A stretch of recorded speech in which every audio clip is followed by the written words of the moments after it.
The letter. So I have another story today in my Frog and Toad series. And in the Frog and Toad series, this one is called The Letter. Now, I don't know if you still get letters anymore. Does anybody get letters in the mail anymore? I still get letters in the mail sometimes. But nowadays, sometimes you might get an email. But a long time ago, we used to write letters with our hands on paper, and we used to put them in the mailbox, and they would be mailed to our houses. So let's see what happens in this story called The Letter. Let me first show you the picture so you can picture it in your mind. Ready? Take a screenshot of it with your eyes. Ready? 1, 2, 3. Got it? Okay, here we go. Toad was sitting on his front porch. Frog came along and said, "What's the matter, Toad? You're looking sad." "Yes," said Toad. "This is my sad time of day. It's the time when I wait for the mail to come. It always makes me very unhappy." "Why is that?" asked Frog. "'Cause I never get any mail," said Toad. Look at this poor picture of them sitting on the porch together.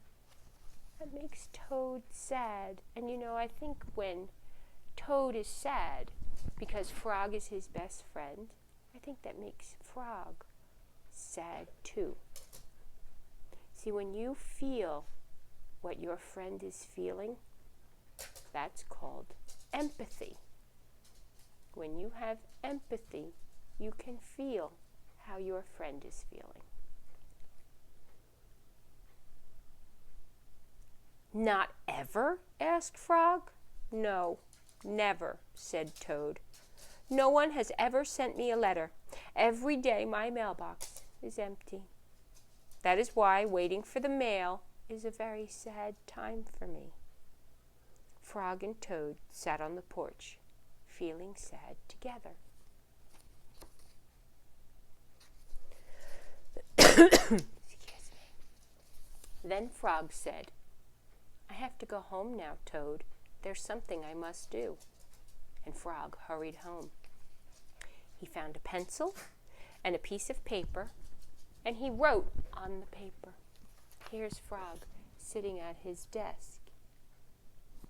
What do you think he was writing? He put the paper in an envelope, and he wrote on the envelope a letter for Toad.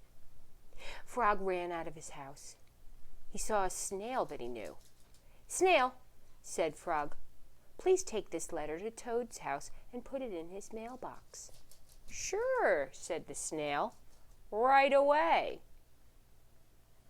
Now that's funny because you know how a snail moves.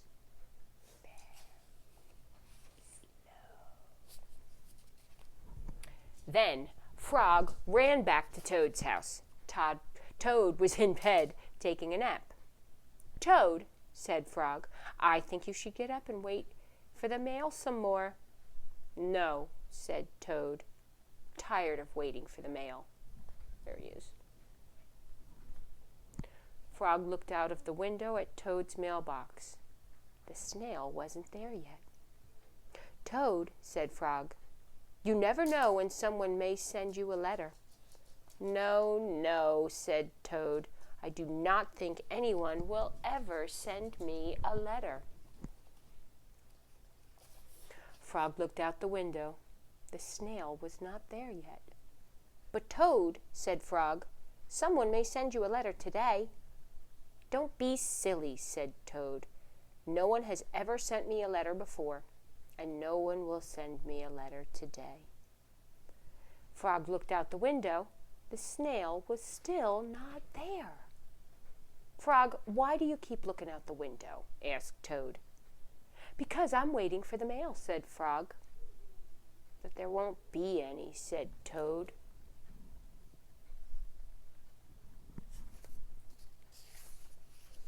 "Oh, yes there will," said Frog.